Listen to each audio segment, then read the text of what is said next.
ఈరోజు మనము కీర్తన 4వ అధ్యాయం చెప్తున్నాం. కీర్తన 4వ అధ్యాయంలో నుండి దేవుడు మనతో ఏం చెప్తాడో చెప్పు. నా నీతికి ఆధారం దేవా, నేను మొదలుపెట్టినప్పుడు నాకు ఉత్తరం ఉన్నా. తిరుగులో నాకు విశాలత కలిగజేసిన వాడు నన్ను తరలించి నా ప్రార్థనను అంగీకరించు. నరులారా, ఎంతకాలం నా గౌరవం నా అవమానంగా మార్చేది? ఎంతకాలం వ్యర్థమైన దాన్ని ప్రేమించేది? ఎంతకాలం అబద్ధమైన యెహోవా తన భక్తులను తనకు ఏర్పరచుకొనిచున్నారు తెలుసుకోండి. నేను యెహోవాకు మొదలుపెట్టుగా ఆయన ఆలకించిన భయముంది, పాపం చేయకూడదు. మీరు పడకల మీద నుండిగా స్నానం చేసుకుని ఊరకుండు. నీతియుక్తమైన బరులు యెహోవాని నమ్ముకున్నది. మాకు మేలు చూపు వాడేవాడని వారనేకులు యెహోవాని సన్నిధి కాంతి మా మీద ప్రకాశింపజేయండి. మరి ధాన్య ద్రాక్షారసములు విస్తరించిన నాటి సంతోషం కంటే అధికమైన సంతోషం నా హృదయంలో పుట్టించుకుడు. నిమ్మతో పడుకొని నిద్రపోదును. నేను ఒంటరిగా నుండినను నీవే నన్ను సురక్షితంగా నివసింపజేయుదు. కష్ట సమయాల్లో, శ్రమలో, దిక్కుతోచని స్థితిలో దేవునికి ఎలా ప్రార్థించాలో తిరిగి పడిన దావీదు ఈ 4వ కీర్తనను రాశాడు. ఇది కేవలము చారిత్రాత్మకమైన వాంగ్మయం కాదు, కానీ ఇది దేవుని మాస్టర్ పీస్ అని, మానవులతో నేరుగా అది మాట్లాడుతుందని కూడా మనం చెప్పవచ్చు. మన అక్కర్లో సమాధానం కొరకైన మన వెదులాటగాను, దేవుని సన్నిధి కొరకైన మన వాంఛగాను, విశ్రాంతి లేని వారి ప్రార్థనగాను ఈ కీర్తన కేవలం సృష్టికర్త నుండి మాత్రమే వచ్చే గాఢ ఆనందం కొరకు వెతుకులాడే వారి కొరకైన కీర్తన ఇది. ఈ మాటలు దావీదు హృదయం యొక్క కిటికీగా కనపడుతున్నాయి. అంటే తన అంతరంగంలో ఏమి జరుగుతుందో దాన్ని మనకు కనబరుస్తుందని అర్థం. మనం వాటిని పరీక్షించేది విశ్వాసాన్ని గురించి మనం ఎరుగని సంగతులను తెలుసుకోగలుగుతాం. పశ్చాత్తాపము, దేవుని యందలి విశ్వాసాన్ని గురించి కూడా తెలుసుకోగలుగుతాం. జీవిత తుఫానుల్లో మనల ఏంటో మనకి కీర్తన గుర్తు చేస్తుంది. లోకమిచ్చే తాత్కాలిక లేక త్వరగా మాయమైపోయే ఆధారం మీద అనుకుంటున్నామా, లేక పరలోక తండ్రి యొక్క హస్తాల్లో ఒదిగిపోతున్నామా? దావీదు ఈ కీర్తన రాసిన కాలానికే కాదు, మన దినాలకు కూడా ఈ కీర్తన సరిపోయినదే. దేవుని దగ్గరికి ఎలా తిరిగి రావాలి, ఆ దారిని మనకు ఈ కీర్తన చూపిస్తుంది. కీర్తన 4:1 దావీదు హృదయపూర్వకంగా పెట్టిన మొర గురించి ఉంది. దావీదు మామూలు మనుష్యులతో కాదు కానీ విశ్వాన్ని సృష్టించిన సృష్టికర్తే మొరపెడుతున్నాడు. ఈ వచనము దావీదు యొక్క బలహీనతను గురించి కూడా చెప్తుంది. దేవుని చూడాలో దావీదుకున్న చెలించుకోని విశ్వాసాన్ని గురించి ఈ కీర్తన చెప్తుంది. నిరాశలో నమ్మికతో కూడిన ప్రార్థనగా ఇది ఉంది. నిరాశ, నమ్మిక ఈ రెంటి మధ్య చాలా సున్నితమైన బ్యాలెన్స్ ఉంది. అది మన జీవితాలకు కూడా అన్వయించుకో. ఈ వచనంలోని మొదటి భాగంలో నా నీతికి ఆధారమగు దేవా, నేను మొరపెట్టినప్పుడు నాకు ఉత్తరమేమో అంటాడు. దేవుడే తన నీతికి ఆధారం అని దావీదు ఒప్పుకుంటున్నాడు. దావీదు రాజు అయినప్పటికీ తన శక్తి మీద గాని తన స్థానం మీద గాని ఆధారపడటం లేదు. దానికి బదులు ఎంతో దీనుడుగా దేవుని సమర్పిస్తున్నాడు. తనలో ఏదైనా మంచితనం అంటూ ఉందంటే అది దేవుని దగ్గర నుండే తనకు ప్రాప్తించిందని నమ్ముతున్నాడు. ఇది మనకు మహత్తరమైన సత్యాన్ని నేర్పిస్తుంది. దేవుని ఎదుట నిలిచే యోగ్యత మన క్రియలను బట్టి లేక మనమేమై ఉన్నామో దాన్ని బట్టి కాదు, కానీ దేవుడు ఏమై ఉన్నాడో దాన్ని బట్టి ఆయన ఎదుట మనము నిలవగలం. నేను శ్రమలో ఉండగా నువ్వు నన్ను తప్పించావు, నాకు విశాలత కలిగజేసిన వాడు నీవే, లేక నెమ్మది కలిగించావు అంటాడు దావీదు. దేవుడు ఇలా చేయాలి అని నిరీక్షించడం అనేది మొదటిసారి చేసేవారి ప్రార్థన కాదు. ఇంతకు మునుపు కూడా దేవుని విడుదలను అనుభవించిన వ్యక్తి చేసే ప్రార్థన ఇది. దావీదు దేవునితో తనకున్న చరిత్ర నుండి శక్తిని సంపాదించుకుంటున్నాడు. తన చిమ్మ చీకటి లాంటి పరిస్థితుల్లో దేవుడు ఎలా జవాబు ఇచ్చాడో దాన్ని ఆధారం చేసుకొని ఇప్పుడు కూడా ప్రార్థిస్తున్నాడు. దేవా, ఇలా నీ సన్నిధిలోకి మునుపు కూడా వచ్చాను, నువ్వెన్నడూ నా విషయంలో తప్పిపోలేదు, నువ్వు మళ్ళీ నా పక్షంగా కార్యం చేస్తావని నమ్ముతున్నాను అంటాడు. మన జీవితాల్లో కూడా దేవుని విశ్వాసత మీద ఆధారపడాలని ఈ కీర్తన మనకు పిలుపునిస్తుంది. మనం నూతనమైన సవాళ్ళను ఎదుర్కొన్నప్పుడు దేవుని గత విశ్వాసతలను తలుచుకోవాలి. అప్పుడు కొనసాగడానికి కావాల్సిన ధైర్యం మనకు వస్తుంది.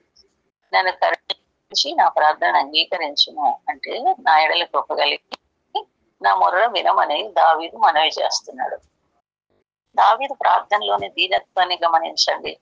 తన యోగ్యతను బట్టి తనకు జవాబు ఇవ్వమని దావీదు ప్రార్థించడం లేదు. దానికి బదులు దేవుని కృపను బట్టి తన మొర్ర విని జవాబు ఇవ్వమని అడుగుతున్నాడు. ఇది చాలా ప్రాముఖ్యం.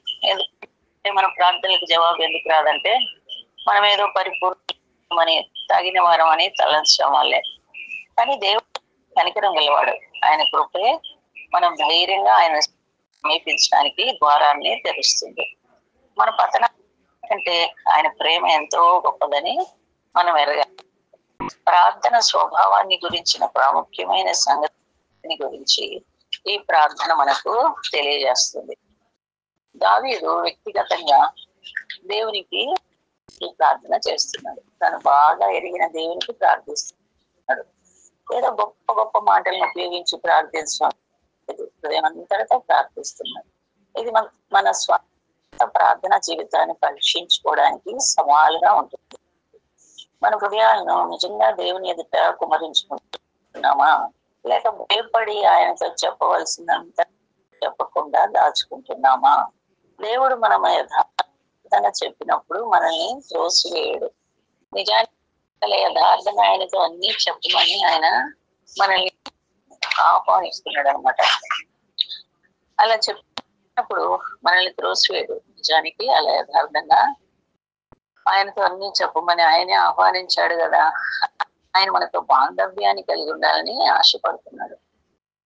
మన గాఢమైన భయాలను, లోతైన భయాలను, మన నిరీక్షణలను అంటే మన ఆశలను, మన అక్కర్లను కూడా ఆయన ధారాళంగా ఒప్పుకోవాలి అని ఆయన కోరుతున్నాడు. దేవునికి మొరపెడుతున్నామంటే ఆయన ఎందుకు నమ్మిక ఇస్తున్నామని దావీదు దేవుడు పని చేసే సామర్థ్యత ఎంతో నమ్మకించుతున్నాడు. ప్రార్థన సారాంశమే విశ్వాసం. మన జీవితాల్లో ఆయన జోక్యం చేసుకుంటాడని, ఆయన దాన్ని ఇష్టపడుతున్నాడని మనం తెలుసుకుంటున్నాం అని భావం. ఇది ఏదో జ్ఞానానికి సంబంధించిన కాదు. అన్నిటినీ తన స్వాధీనంలో ఉంచుకున్న వారిని, అన్ని చేయగల సామర్థ్యత గలవారిని హృదయపూర్వకంగా నమ్మడమే. ఇంకా విశాలమైన రీతిగా మనం తెలిస్తే మానవమతులందరి నిజ స్థితితో ఇది మాట్లాడుతుంది. మన జీవితాల్లో ఎన్నిసార్లు మనం ఇలాంటి శ్రమలో ఉండి కదా, మొరపెడతా వచ్చాం కదా. అది ఆర్థికమైన ఇబ్బందులతో కూడిన శ్రమ అయినా, లేక విరిగిపోయిన బంధుత్వాలకు సంబంధించినవైనా, ఆరోగ్య సమస్యలైనా, ఆత్మీయ యుద్ధాలైనా మనందరం వాటిని ఎదుర్కొంటూనే ఉంటాం. అలాంటప్పుడు ఆ కష్టాలు మనల్ని ముంచేసినట్లుగా తలస్తాం. ప్రార్థన అట్టి సందర్భాల్లో ఎలా ప్రవర్తించాలో నేర్పిస్తుంది. సమస్యలను మనమే సరి చేసుకోవాలనుకుంటా మొదట దేవుని వైపు తిరగాలని నేర్పిస్తుంది. తిరిగి తిరిగి మన ఎడల నమ్మకస్తుడుగా కనపరుచుకున్న దేవుని మీదే ఆధారపడాలి. దావీదు ప్రార్థనలోనే ఆసక్తిని గమనించాలి. ఏదో క్యాజువల్ గా లాభంగా ఎప్పుడు చేసే ప్రార్థన దావీదు ప్రార్థించడం లేదు. చాలా ఆత్రుతతో ప్రార్థిస్తున్నాడు. ఇది మనము దేవుని ఏ రీతిగా సమీపిస్తున్నాము అనే దానికి సవాలుగా ఉంది. దావీదు లాంటి అదే ఆసక్తితో దేవుని దగ్గరికి వస్తున్నామా, లేక ఎప్పుడు చేసే ప్రార్థనలు తృప్తి కలిగిన ప్రార్థనలు చేస్తున్నామా? ఏదో సగం మనసుతో లేక మామూలుగా చేసే ప్రార్థనలు కాక మన హృదయం అంతటితో ఆయన వెదకాలని దేవుడు కోరుతున్నాడు. 29:12-13 మీరు నాకు మొరపెట్టుదురే, మీరు నాకు ప్రార్థన చేయొచ్చు వద్దురేని నేను మీ మనవి ఆలకి, మీరు నన్ను వెతకిన ఎడల హృదయంతో నన్ను గురించి విచారణ చేయనడల మీరు నన్ను కనుగొందురు. కీర్తన 4:2. నారా ఎంతకాలం నా గౌరవమును అవమానంగా మార్చెదరు, ఎంతకాలం వ్యర్థమైన దాన్ని ప్రేమించెదరు, ఎంతకాలం అబద్ధమైన వాటిని వెతకెదరు. అంటాడు. ఈ వచనంలో దావీదు ప్రార్థన మీద నుండి కాసేపు దృష్టి మరల్చి మానవులతో నేరుగా మాట్లాడడం చూస్తున్నాం. ప్రాముఖ్యంగా తనకు వ్యతిరేకంగా ఉండే వారితో, దేవుని మార్గాల్ని ఎదిరించే వారితో మాట్లాడుతున్నారు. ఇదేదో అడగాలి గనక అడగడం లేదు, అది గాఢమైన సవాల్తో కూడినదిగా ఉంది. అది హృదయాల్లోకి చొచ్చుకుపోవలసినది. తన విరోధులతో అనగా దేవుని ఘనతను అవమానంగా మారుస్తున్న వారితో మాట్లాడుతున్నాడు. వ్యర్థతను అనుసరిస్తున్న వారితో, నిజముగా వారితో, చిక్కుబడి ఉన్న వారితో మాట్లాడుతున్నాడు. ఏదో తన జీవితంలో నలిగిపోయినందున వచ్చిన ప్రశ్న కాదు, స్వయం పరీక్ష చేసుకోమని పిలుపునిస్తున్నాడు. శతాబ్దాల పాటు వినిపించబడింది, ఇప్పుడు ఎవరు అన్మ్యూట్ చేశారు చూడు, డిస్టర్బెన్స్ వస్తుంది. మొదటి భాగాన్ని చూద్దాం. ఎంతకాలం నా గౌరవమును అవమానంగా మారుస్తారు, ప్రజలు సత్యాన్ని ఎలా త్రిప్పివేస్తారో దాని గురించి దేవుడు ఘనత కొరకు ఇచ్చిన వాటిని అవమానంగా మారుస్తున్నారు. ఘనత అన్నప్పుడు దేవుడు తనను రాజుగా నియమించాడు, దాని గురించి చెప్తున్నాడు. దేవుని విశ్వాసం గురించి మరియు తన నీతి దేవుని నీతి అని చెప్తున్నాడు. తన విరోధులు ఆ ఘనతను గౌరవాన్ని పాడు చేయాలని చూస్తున్నారు. దేవుని ఎడల తనకున్న భక్తిని వారు ఎగతాళి చేస్తున్నారు. దేవుని న్యాయమైన తీర్పులను తక్కువగా అంచనా వేస్తున్నారు. ఇది మన ప్రస్తుత దినాల్లో జరిగే వాస్తవ పరిస్థితి గురించి మాట్లాడుతుంది. దైవభక్తి ఎగతాళి చేయబడుతున్న దినాల్లో మనం జీవిస్తున్నాము. వాక్యానుసారంగా జీవిస్తే ప్రజలు దాన్ని సహించలేకపోతున్నారు. వీళ్ళు పాతకాలం మనుషులని కూడా మన గురించి ప్రజలు తలస్తారు. దావీదు బుద్ధిహీనుడని కూడా తలంచారు. దావీదు మాటలు ఇదేదో కొత్తగా పుట్టుకొచ్చిన పోరాటం కాదు అని మనకు గుర్తు చేస్తున్నాయి. నీతి మంత్రిని అవమానపరచడం అనేది ఎప్పటి నుండో జరిగేదే. సత్యం ఏమిటంటే దావీదు వారి మాటలకి మాత్రం చెల్లించడం, మానవుల చేత అప్రూవ్ చేయబడకపోయినా తన ఘనత అనేది దేవుడిలోనే వేళ్ళు ఉంది అని దావీదు ఎరిగాడు. మన గుర్తింపు, మన యోగ్యత దేవుడి నుండి మాత్రమే వస్తుందని ఎరిగి మనం కూడా దీన్ని బట్టి దావీదులాగా స్థిరంగా ఉండాలి. తర్వాత దావీదు వ్యర్థమైన దాన్ని ఎంతకాలం ప్రేమిస్తారు, అబద్ధాలను ఎంతకాలం ఎదుగుతారు అని అడుగుతున్నాడు. వ్యర్థత, మోసం అనే వాటిలో చిక్కుబడిన ఎవరికైనా ఈ ప్రశ్న ఆడంగా లోపలికి చొచ్చుకొని పోయేదిగా ఉంటుంది. వ్యర్థత అంటే ఖాళీ, అర్థం లేని వాటిని, విలువ లేని వాటిని వెంబడించడం అనే భావం. విలువ లేనివి అంటే మన జీవితాన్ని సార్థకం చేయలేనివి అని అర్థం. అబద్ధాలు అనేవి తప్పుడు వాటిని గురించి చెప్తుంది. అవి మోసకరమైన తత్వజ్ఞానం కావచ్చు, తప్పు సంగతులు ప్రాక్టీస్ చేయడం కావచ్చు. అలా చేయడం దేవుని సత్యాన్ని ఎదిరించడమే అవుతుంది. మన దినాలు మనం జీవిస్తున్న లోకానికి ఎలా వర్తిస్తుందో గమనించండి. చాలా సార్లు ఇలాంటి వ్యర్థమైన వాటికి మనం ఆకర్షితులం అవుతాం. ముఖ్యంగా సోషల్ మీడియా, ఐశ్వర్యం వెంట పరిగెత్తడము, ఇలాంటివి ప్రస్తుత దినాల్లో వ్యర్థమైన మాటలు కానీ, తృప్తిని ఇవ్వని వాగ్దానాలు చేసేవి కానీ ఉంటారు. కానీ చివరికి మనల్ని ఖాళీగా వదిలిపెడతాయి. అబద్ధాల మాట ఏంటి? సత్యాన్ని త్రిప్పి వేసే వాటితోనే లోకం నింపబడి కదా. దేవుని వాక్యం అనే స్థిరమైన బండ మీద కాకుండా కదిలిపోయే పునాదుల మీద మన జీవితాలను కట్టమని అలాంటి మనలను ఆహ్వానిస్తుంటాయి. అవి ఏదో నిండు మోపినట్లుగా ఇలా ప్రవర్తించడం లేదు, పశ్చాత్తాపడమని ఆహ్వానిస్తున్నాడు. ఎంతకాలం ఇంకా వాటిలోనే కొనసాగకుండా అలాంటి వాటి ఆపమని పిలుస్తుంది. ఆగి ఆలోచించి ఈ నాశనకరమైన వాటి నుండి తిరిగి రమ్మని పిలుస్తున్నాడు. ఇది గొప్ప కాలం. దారి తప్పిపోయిన వారిని దావీదు ద్వారా దేవుడు పిలుస్తున్నాడు. దేవుని దగ్గరికి తిరిగి వచ్చే అవకాశం ఉంది అని చెప్తున్నాడు. తరచుగా మనందరికీ అలాంటి కృప అవసరంగా ఉంటుంది. నేను దేని వెంట పరిగెత్తుతున్నాను, అవి సత్యం అనుసరించినవేనా, లేక చెల్లించిపోయే వాటిని, ఖాళీ వాగ్దానాలను నేను వెంబడిస్తున్నానా అని ఆగి ఆలోచించుకోవాలి. అక్కడ అనే మాట వాడబడింది. అంటే ఇంతదాకా చెప్పిన వాటిని కాసేపు మౌనంగా ఉండి ఆలోచించండి అని అర్థం. దావీదు ఇక్కడ త్వరపడకండి, ఒక్క నిమిషం చెప్పబడిన వాటిని మీ హృదయాలకు దిగనివ్వండి. ప్రస్తుతం మనందరం ఎంతో వేగంగా ఉరుకులు పరుగులతో కూడా జీవితాన్ని గడుపుతున్నాం కదా.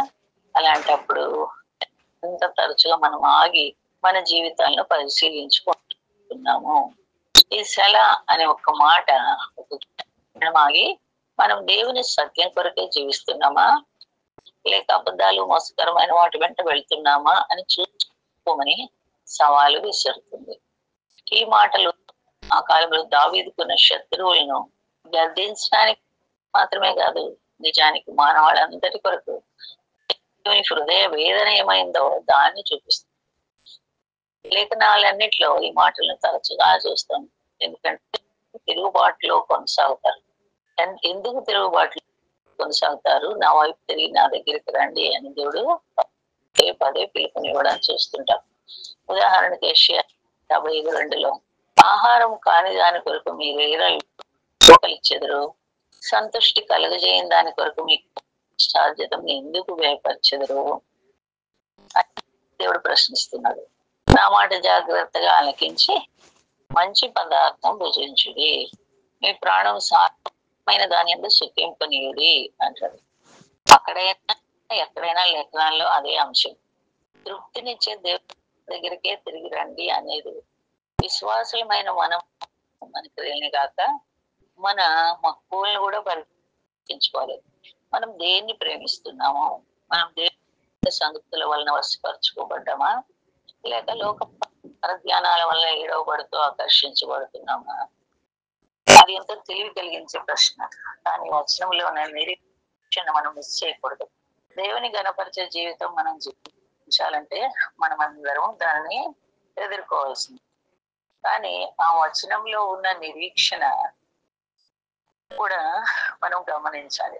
దావీదు తన శత్రువులతో వారి వ్యర్థతను అబద్ధాల గురించి పశ్చాత్తాపడమని ఎందుకు అడుగుతున్నాడంటే, మార్పు చెందడం అనేది సాధ్యమని చెప్పడానికి. కఠినమైన హృదయాలను కూడా దేవుని కృప అనేది మారుస్తుంది.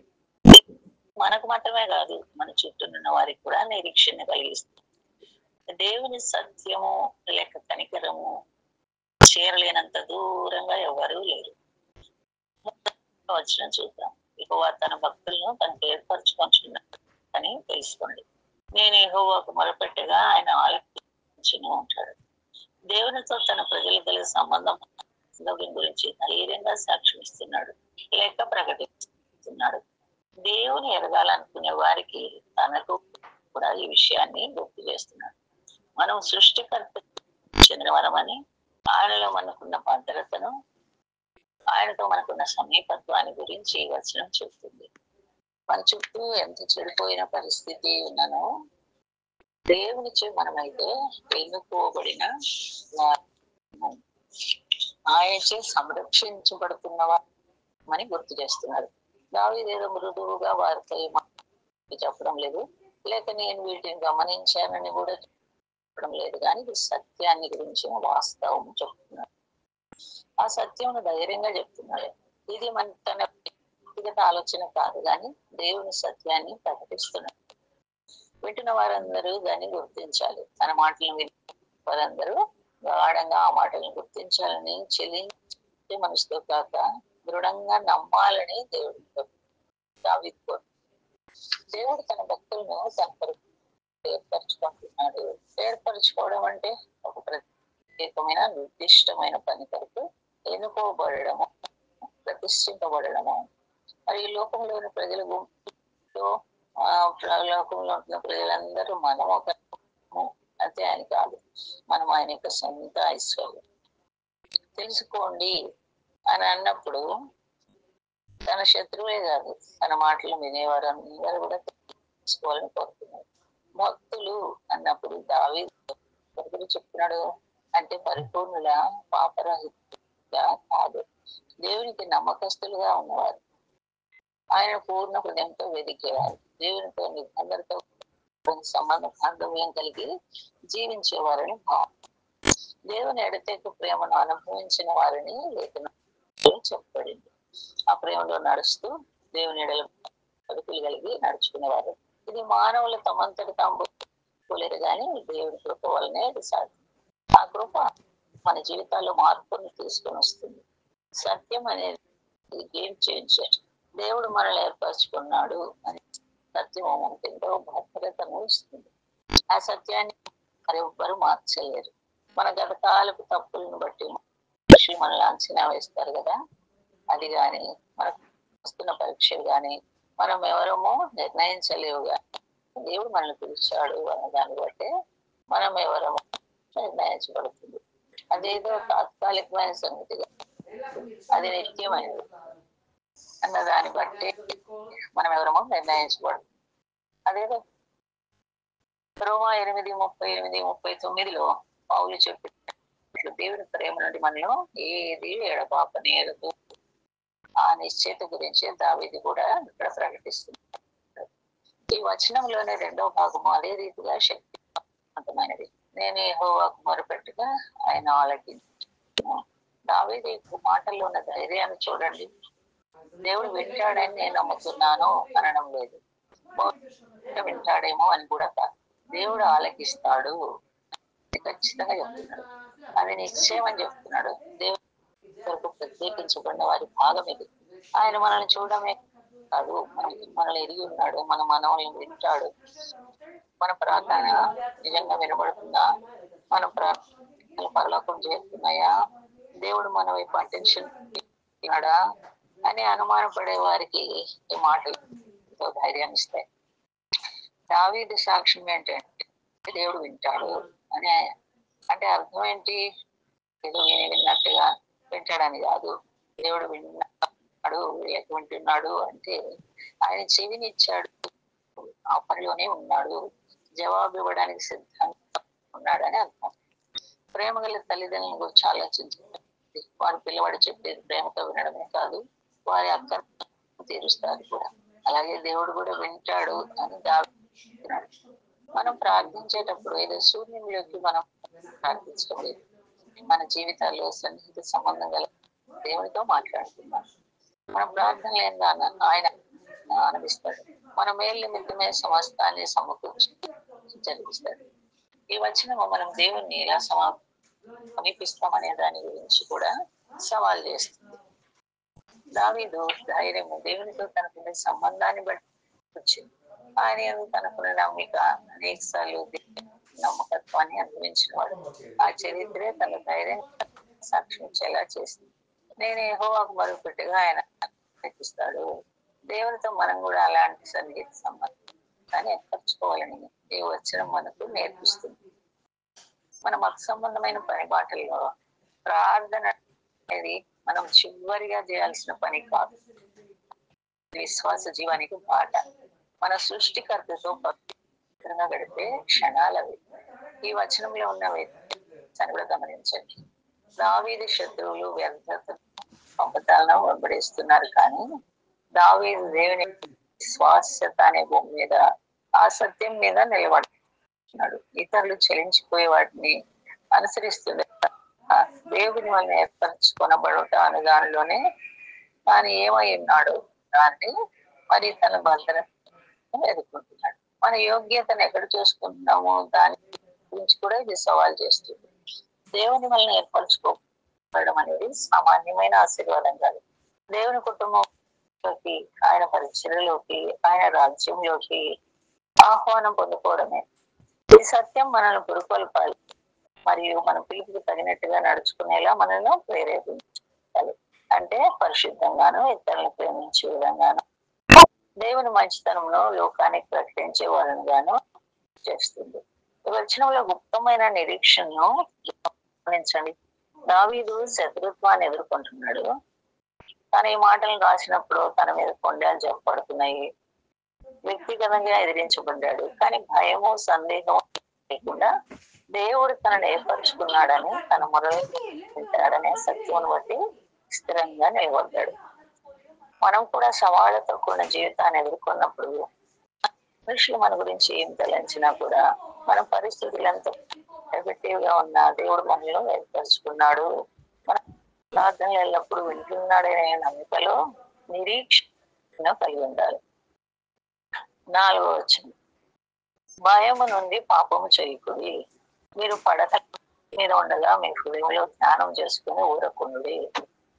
ఇక్కడ దావీదు బయట నుండి వస్తున్న ఎదిరింపుల మీద నుండి హృదయంలోకి తన దృష్టిని మళ్లించుకుంటున్నాడు. ఎంతో నేరుగా క్రమశిక్షణ గురించి మాట్లాడుకుంటున్నాడు.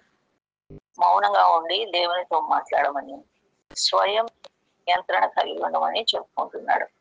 తనను తాను పరీక్షించుకుంటున్నాడు. అలాగే మనం కూడా మన భావోద్వేగాలను, క్రియలను పరీక్షించుకోవాలని సవాల్ చేయబడుతున్నాం. భయము నుండి పాపం చేయకుడి అనే మాట ఇంగ్లీష్ లో కోపపడండి కానీ పాపం చేయొద్దు అని. ఇక్కడ ఈ మాటలు ఒకదానికి మరి విరుద్ధంగా పడుతున్నాయి కదా. కోపం అనేది దానంతట అదే పాపం కాదు. అన్యాయం జరుగుట, దుష్టత్వాన్ని జరిగించ, అప్పగించుట చూసినప్పుడు సహజంగా కోపం వస్తుంది కదా. యేసు ప్రభు పరిపూర్ణుడైన మానవుడైనను ఆయన నీతియుక్తమైన కోపాన్ని ప్రదర్శించాడు. దేవాలయంలో పూలు అమ్మేవారిని, రూపలు మార్చేవారిని, ఎడ్లను గొర్రెలను అమ్మేవారిని, కొరడాలు పెట్టారని వారి రూకలు చలేశాడు. ఇందులో కూడా ఆయన కృప కనబడుతుందని కొంతమంది అంటారు. ఏంటంటే ఇప్పుడు డబ్బులేమో అక్కడే జల్లేశాడు, రూకలు అక్కడే జల్లితే వాడు మళ్ళీ ఏరుకోవచ్చు. అయితే గొర్రెలను మరి ఎడ్లను బయటికి తోలేశాడు. అవి మరి ఎట్లయినా మళ్ళీ వాళ్ళు తెచ్చుకోవచ్చు. అంటే మళ్ళీ మందిరంలోకి తెస్తారని కాదు, కానీ అంటే ఎక్కువ నష్టం కలిగించలేదు, కానీ మందిరంలో మాత్రం ఇలాంటి పనులు చేయదు అని దేవుడు వాళ్ళకి చెప్పాడు అని మరి కొంతమంది చెప్తారు. నా తండ్రిని వ్యాపారపుటిల్లుగా చేయకూడదు అని చెప్పాడు. ఇక్కడ చెప్పబడే సంగతి ఏంటంటే కోపం కాదు, కానీ ప్రతిస్పందన ఎలా ఉంటుంది అనేదే. కొన్నిసార్లు కోపం వచ్చినప్పుడు కొందరికి బూతులు కూడా వస్తాయి, కానీ మన కోపము దేవుని మహిమపరుస్తుందా లేక నాశనం చేసే ప్రవర్తన కలిగి ఉన్నామా అనేది చూసుకోవాలి. ఒక యూట్యూబ్ లో చూస్తా ఉంటే ఒక ఆయన చెప్తున్నాడు, నేను అనుకున్నది నేను చేస్తానన్నది మా ఇంట్లో చేయనీయలేదు కనుక నేను ఆ ఫ్రస్ట్రేషన్ తో ఇంట్లో ఉండే వస్తువులన్నిటిని పగలగొట్టేశాను కనుక నష్టం చేసుకుంటుంటాం కొన్నిసార్లు. ఇంకొక అబ్బాయి భార్య కోపం వచ్చి ఇస్త్రీ పెట్టేసి వేసాడు, అదంతా పగిలిపోయింది. కానీ కొన్నిసార్లు వస్తువులు గిరాటేస్తుంటాం, వాళ్ళు ముఖ్యంగా కిచెన్ లో ఉండే వస్తువులు గిరాటేస్తుంటాం. కనుక అలా కోపం వచ్చినప్పుడు అది కంట్రోల్లో ఉండాలి. అది నీతియుక్తమైన కోపమైనా దేవుని మహిమపరుస్తుందా అని కూడా మనము చూసుకోవాలన్నమాట. దీని గురించి ఎఫ్ఎస్సి 4:26 కూడా చెప్పబడింది, మీ కోపము సూర్యుడు అస్తమించే వరకే ఉండాలి అని. కానీ కొన్నిసార్లు భార్య భర్తల మధ్య లేక పిల్లల మధ్య, తల్లిదండ్రుల మధ్య ఏదైనా కోపం వచ్చి మరి వాళ్ళు చెప్పే మాట వినడం లేదనుకుంటే ఇక మాట్లాడడం మానేసి నెలలు సంవత్సరాలు కూడా ముతులు ముడుచుకొని ఉండే పరిస్థితి ఉంటుంది. అలా ఉండకూడదని దేవుని వాక్యం. ఇలా నీతియుక్తమైన కోపం వచ్చినా అది సూర్యుడు అస్తమించే వరకే గాని ఆ తర్వాత ఉండిపోకూడదు. ఒక కప్పులు చెప్తుంటే అంటే భార్య భర్తలు ఇలా చెప్తున్నారు, మాకు ఎంత పెద్ద గొడవ వచ్చినా అది సాయంకాలం వరకే ఉండాలి, ఆ తర్వాత ఉండకూడదని మేము ఒక తీర్మానం చేసుకుంటామా, దాని ప్రకారమే జీవిస్తున్నాము. అది కొంచెం కష్టమే కానీ అయినా కూడా దేవుని వాక్యానికి వారు లోపడానికి తీర్మానం చేసుకున్నారు కనుక ఆ రీతిగా పనిచేయాలి. అంటే ప్రభు మీద ఆధారపడాలి. దీనికి కూడా ఇంకొక రీతిగా చెప్పుకోవాలంటే కోపం త్వరగా తగ్గిపోవాలి, లేక దాన్ని విడిచిపెట్టాలి. నీతియుక్తంగా అది అదుపులో ఉండాలి. అలా కాకపోతే అది చేదు వేరుగా మారుతుంది మరియు పగకు ప్రతీకారానికి దారితీస్తుంది. అయ్యి నరేగా చేశాడు, నీ కోపం ఎందుకు, నువ్వు సత్క్రియ చేస్తే తలనెప్పుకోవా, ఎందుకు కోపంగా ఉన్నావు అని దేవుడు మాట్లాడాడు. అంటే ఒక ఛాన్స్ ఇస్తున్నాడు కూడా, ఆయన కూడా నువ్వు కూడా సత్క్రియ చెయ్యి, మరి నువ్వు కూడా హేబెల్గా శ్రేష్టమైన బలి అర్పించు, రక్తం చెల్లించు అంటే మరి కయ్యిన రీతిగా చేయడం లేదు. పగబెట్టుకున్నాడు, మరి తమ్ముడి బలి అంగీకరించాడు, నాది అంగీకరించలేదనే ఆ కోపంతో ప్రతీకారము చేయడానికి పూనుకున్నాడు. పాపం హేబెల్ ఏం చేయలేదు కానీ దేవుడు అతని అర్పణ అంగీకరించినాడన్న అసూయతో ద్వేషం పెంచుకొని ఈర్ష్య పెంచుకొని లాస్ట్ కి ప్రాణమే తీసేసింది. కనుక మన కోపం వచ్చినప్పుడు ఆ కోపం నీతియుక్తమైందేనా, అసలు సరైందేనా, దేవుని మహిమపరిచేదేనా అని చూసుకోవాలి. అంతేకాకుండా అది కంట్రోల్ లో కూడా పెట్టుకోవాలి. మన ఆత్మీయ జీవితము పాడైపోతుంది పగ ప్రతీకారం మనము మరి కోపాన్ని అంతవరకు పెంచుకుంటే. కనుక ఇతరులకు హాని కూడా చేస్తుంది. మన కోపం దేవుని గణపరిచే విధంగా మళ్ళించుకోవాలని దావీదు కోరుతున్నాడు. కనుక దావీదు యొక్క తర్వాత ఉపదేశము మరి మిగతా వచనాలు మనము వచ్చే వారం చూద్దాం. ప్రార్థన చేసుకుంటాం. ప్రేగల మా ప్రభు యేసుక్రీస్తు వారి పరిశుద్ధమైన శ్రేష్టమైన పేట మరొకసారి మీకు వందనాలు స్తోత్రాలు చెల్లిస్తున్నాం తండ్రి. దావీదు తన జీవితంలో శ్రమలు కష్టంలో అందులో శత్రుత్వాలు నాయన మరి మధ్య మరి అబద్ధాలు మరి తన ఘనతను పాడు చేయాలని, తన సాక్ష్యం పాడు చేయాలని, తన ఘనతను తగ్గించాలని ప్రయత్నించే ప్రజల మధ్య ఉన్నప్పుడు ఏ రీతిగా నీకు మొరు పెట్టుకుంటున్నాడు, దాన్ని బట్టి వందనాలు చెల్లిస్తున్నాం. మేము కూడా జీవితంలో మరి శ్రమలు, నిందలు, అవమానాలు, కష్టం గుండా వెళ్తూనే ఉంటాము. అనేక మరి పరిస్థితులు, ఆర్థికమైన కావచ్చు, వ్యాధికి సంబంధించినవి కావచ్చు, ఇంకా అనేక చాలా పరిస్థితులు మనం వెళ్ళేప్పుడు దావీదు వలె మొరపెట్టుకోవాలని, నా దేవుడు నా మొర వింటున్నాడు, ఎందుకంటే ఆయన నా ఏర్పరుచుకున్నాడు అని చెప్పి అటు నిరీక్షణతో ప్రార్థించాలని మీరు మాకు మరి జ్ఞాపకం చేసినందుకే చెల్లిస్తున్నాం. మరి నీ స్వకీయ సాంపాద్యంగా ఉండడం అనేది ఎంతో ఆధిక్యతతో కూడిన సంగతి. నీ రక్తం మీరు మమ్మల్ని కొడుతున్నారు, నీ సొత్తుగా మీరు మమ్మల్ని చేసుకున్నారు, తండ్రిగా మీరు ఉంటున్నారు. కనుక పరలోకపు తండ్రిగా ఏది ఎక్కడగా ఉందో మీకు తెలిసినప్పటికీ కూడా మేము మిమ్మల్ని అడగాలని అడుగుడి మీకు ఇవ్వబడినని మీరు సెలవిస్తున్నారు. బట్టి వందనాలు స్తోత్రాలు చెల్లిస్తున్నారు. అంతేకాకుండా నీ నీతిని, నీ రాజ్యాన్ని వెతికే వారిగా మేము ఉండాలని మీరు కోరుతున్నారు. ఆయా సందర్భాల్లో శత్రువులు చేసే పనిని బట్టి మరి మరి మా మీద చెప్పే అబద్ధాలను బట్టి కొన్నిసార్లు కోపం అది నీతియుక్తమైన కోపంగా ఉండడానికి మాత్రమే సహాయం చేయండి. మరి దాన్ని అర్థం మీరి మాట్లాడడం కానీ, వాళ్ళకు తిరిగి పోట్లాడడం కానీ, వాళ్ళతో వాదాలు పెట్టుకోవడం కానీ, పగ తీర్చుకోవడం కానీ, ఇలాంటి వాటికి తావివ్వకుండా నిన్ను కేవలం మహింపరిచేవారుగా, కోపం వచ్చినది సాయంకాలం వరకు మాత్రమే ఉండాలని దాన్ని పెంచకూడదని వాక్యంలో ఉంది కనుక ఆ రీతిగా హెచ్చరిక తీసుకోవడానికి సహాయం చేయండి. ఒకవేళ అలాంటి కోపం ఎవరి మీద అయినా పెట్టి సంవత్సరాలుగా మాట్లాడకుండా నాయన మరి ఇంకా సరి ఉన్నట్లయితే మరి పాపాన్ని లక్ష్యం చేస్తే మీరు మా మన వినకపోదు. ఈ వాక్యానికి విరుద్ధంగా మేము జీవించడమే పాపం కనుక మీరు ఒక ఆజ్ఞ ఇచ్చినప్పుడు దాన్ని మీరితే అదే పాపం అవుతుంది కనుక నేను అలాంటి పాపం ఏదైనా మా జీవితంలో ఉండి మా పరీక్షించుకొని సరి చేసుకొని ఒకవేళ వాళ్ళు దూరంలో ఉంటే మరి ఇప్పుడు ఫోన్లు ఇవన్నీ కూడా ఉన్నాయి కనుక మరి వాళ్ళతో మాట్లాడి సరి చేసుకుని తండ్రి అప్పుడు ఆయన మరి మేము ప్రార్థించడానికి, మా ప్రార్థనల్ని దృష్టిలో అంగీకారయోగ్యంగా ఉండడానికి సహాయం. మనుషులు మమ్మల్ని గురించి ఏమనుకుంటున్నారు, మా గత తప్పిదాలను బట్టి లేక పడిపోయిన పరిస్థితిని బట్టి మమ్మల్ని ఒకవేళ విమర్శించవచ్చు, కానీ మీరు ఆ రీతిగా విమర్శించడం లేదు. మీ కృపను బట్టి ప్రభావ మమ్మల్ని క్షమిస్తున్నారు, మా సంపూరుస్తున్నారు. మాకు మీ అందు నిరీక్ష ఉంది, మా ప్రార్థనలు మీరు వింటారు అనే నిశ్చయత మాకు పొందుతుంది. అందుని బట్టి మిమ్మల్ని స్థుతిస్తున్నాం. ఎందుకంటే మీరు కృపా సింహాసనం మీద మరి సమయోచితమైన సహాయం కొరకు కృప పొందినట్లుగా కృపాసనం ఎందుకు ధైర్యంగా వచ్చేదానికి మీ రక్తం మాకు అందుబాటు. అందుని బట్టి మిమ్మల్ని స్థుతిస్తున్నాం. ఈ పరిశుద్ధ స్థలంలోని నేరుగా వచ్చే ఆధిక్యత మీరు మాకు ఇచ్చారు, అందుకొరకే స్థుతిస్తున్నాం. ఇటు ఆధిక్యతలన్నీ పొందుకున్న మేము వాటిని సద్వినియోగం చేసుకోవడానికి సహాయం చేయండి. ఉదయం మా సహోదరులు చేసే ప్రార్థనలు కూడా అట్టి నిరీక్షణతో ధైర్యంతో ప్రభావం చేయడానికి దేవుడు మా ప్రార్థనలు వింటా జవాబిస్తాడా, ఆయన మా వైపు అటెన్షన్ పే చేస్తున్నాడా మరి అని ఇలాంటి సందేహాల నుంచి బయటపడి నిరీక్షణ కలిగిన వారుగా ప్రార్థించడానికి సహాయం చేయండి.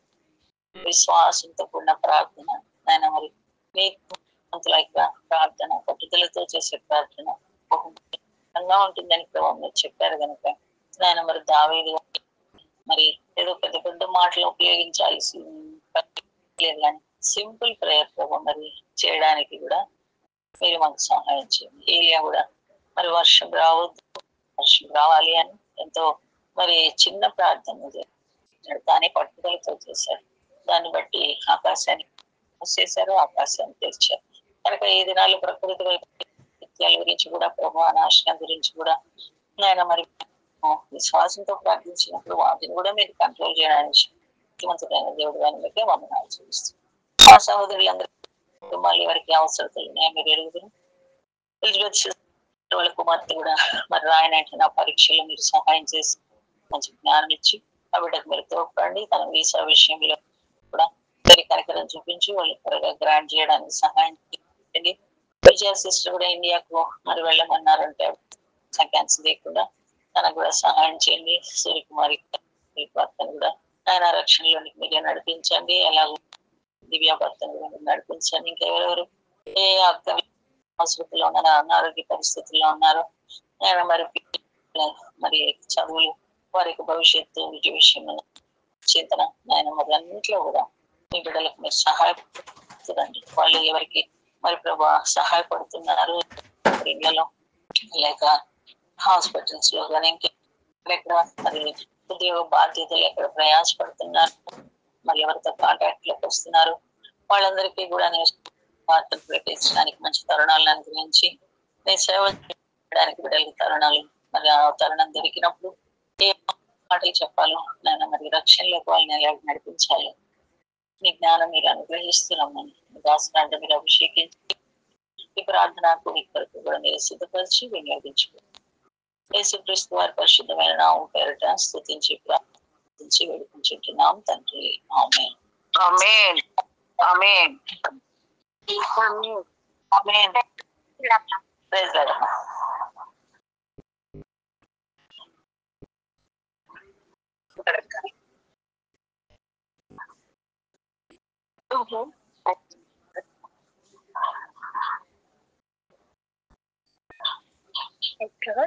దేవునికి మహిమ కలుగుగాక. కీర్తనలు 4వ అధ్యాయం నుండి దావీదు గారి యొక్క మాటలు మనం వింటవచ్చండి. కష్ట సమయంలో, శ్రమల్లో దేవునికి ఎలా ప్రార్థన చేయాలో, మరి దేవునికి దగ్గరగా ఎలా తిరిగి రావాలో కూడా ఈ కీర్తనలో రాయబడుతూ వచ్చింది. మరి విశ్రాంతి లేని వారి ప్రార్థనను కూడా, మరి దావీదు గారు ఆతృతతో చేసిన ప్రార్థనను కూడా మనం వింటవచ్చాము. మరి దావీదు గారి విశ్వాసం దేవుడే తన నీతికి ఆధారమని దావీదు యొక్క దృఢ విశ్వాసము. దేవుడే ఇరుకులో విశ్వాసలత నెమ్మది కలుగు చేసిన వాడని దావీదు గారి యొక్క దృఢ విశ్వాసం. మనము కూడా ఆ విశ్వాసంలో కొనసాగాలంటే మునుపు మరి దేవుడు చేసిన అద్భుత కార్యాలను జ్ఞాపకం తెచ్చుకోవాలని, మన అక్కరలు దాని ఎదుట ఒప్పుకొని ఆరోగ్య సమస్యలైన, ఆర్థిక అవసరతలైన దావీదు గారు వాళ్ళ ఆతృత కలిగి ప్రార్థన చేసి స్తుతించే వారముగా మనం ఉన్నాము. ముఖ్యంగా భయమైన పాపం చేయకుండా వ్యర్థమైన వాటిని, అబద్ధమైన వాటిని విసర్జించి భయభక్తులు కలిగి ఆయన స్థుతించే వారుగా మనం ఉన్నాము. కాబట్టి మన హృదయమును నీళ్ళ వల్ల ఆయన సన్నిధిలో కుమర్చి నీతియుక్తమైన బలిగా మన హృదయాన్ని దేవునికి సమర్పించి వర్షిప్ చేద్దామండి. మరి యూకేలో ఉన్న సిస్టర్స్ ముందు వర్షిప్ చేస్తారు.